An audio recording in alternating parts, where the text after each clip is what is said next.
वो एक थेरापिस्ट के पास गया अपना इलाज करवाने। थेरापिस्ट उसे हिप्नोटाइज करके इलाज करने का कहता है, जहाँ डंकन पहले तो मना कर देता है, लेकिन थेरापिस्ट की बार बार कहने पर वो मान गया। और अब जब थेरापिस्ट हिप्नोटाइज का प्रोसेस शुरू करता है तो डंकन के पेट में कोई चीज हिलने लगती है। उसे बहुत जोर का दर्द होने लगा, जिस वजह से डंकन जोर जोर से चिल्लाने लगता है। और फिर तभी उसके अंदर से वही छोटी अजीब सी चीज निकलकर बाहर आ जाती है। यहाँ पहली बार हम उसे देख पाते हैं, जो अजीब सा गंदा सा क्रिएचर था, बहुत डरावना खतरनाक लग रहा था। उसे देखकर थेरापिस्ट की भी होश उड़ गई, काफी चौंक जाता है। उसे लग रहा था कि ये मुझे कोई नुकसान पहुंचा देगा, इसीलिए एक डंडा लेकर क्रिएचर पर हमला करने की कोशिश करता है। लेकिन वो खूंखार क्रिएचर अपना डरावना सा मुंह खोलकर थेरापिस्ट पर धाड़ने लगा। और यहाँ हम उसके खतरनाक दांतों को भी देख पाते हैं, जिनसे वो थेरापिस्ट की टांग पर ही काट लेता है। वो दर्द की वजह से चिल्लाने लगा, लेकिन जैसी तैसी क्रिएचर को धकेल कर पीछे कर देता है। उसकी चीख की आवाज सुनकर डंकन को भी होश आ गई, जो दर्द की वजह से बेहोश हो गया था। और अब वो जैसे क्रिएचर को देखता है, एक बार फिर जोरों से चिल्लाने लगा। और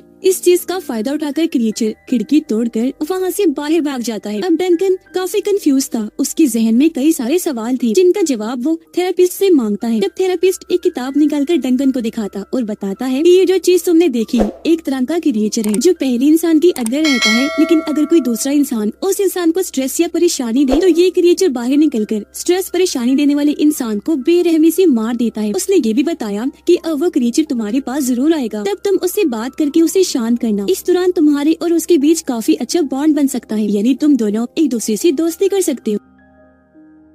अब वो डॉक्टर जो डंकन की मॉम ने बुलाया था, वो एक लड़के के साथ होता है, पर जैसे लड़की यहाँ से गई, क्रिएचर आकर उस पे भी हमला करके नीचे गिरा देता है। वो उसके ऊपर आकर बैठ गया, अपने दांतों से डॉक्टर के पेट पर हमला करके उसे चीर के रख देता है, बुरी तरह उसे खाने लगता है, जिससे डॉक्टर की बहुत बुरी मौत हो जाती है, क्योंकि डॉक्टर की वजह से भी डंकन को परेशानी और स्ट्रेस का सामना करना पड़ा था। कुछ देर के बाद क्रिएचर फिर से डंकन के पास आ गया। यहाँ थेरापिस्ट के कहने पर डंकन उससे बात करने की कोशिश करता है, काफी अच्छा बर्ताव करने लगा, जैसे किसी छोटे बच्चे के साथ करती है, जिससे क्रिएचर को भी काफी अच्छा लगा। और यहाँ डंकन उसे काफी प्यारा सा नाम भी देता है, जो था माइलो। और अब क्रिएचर माइलो फिर से डंकन के जिस्म में वापस चला जाता है। अगले दिन डंकन ऑफिस चला गया, जहाँ उसकी फीमेल कोलीग बताती है कि एक क्लाइंट के अकाउंट का बैंक बैलेंस ऊपर नीचे हो गया है, और अगर ये बात उस क्लाइंट को पता चल गई तो वो हंगामा मचा देगा। ये जानकर डंकन काफी परेशान हो जाता है, अपने बॉस के पास जाकर इस बारे में बताता है। तब उसका बॉस बिना डरे जवाब देता है कि तुम इसका हल ये करो कि किसी और क्लाइंट के अकाउंट से इस अकाउंट के बैंक बैलेंस को बराबर कर दो, जिससे सारा मामला सेटल हो जाएगा। ये सुनकर डंकन काफी हैरान रह गया, कहता है सर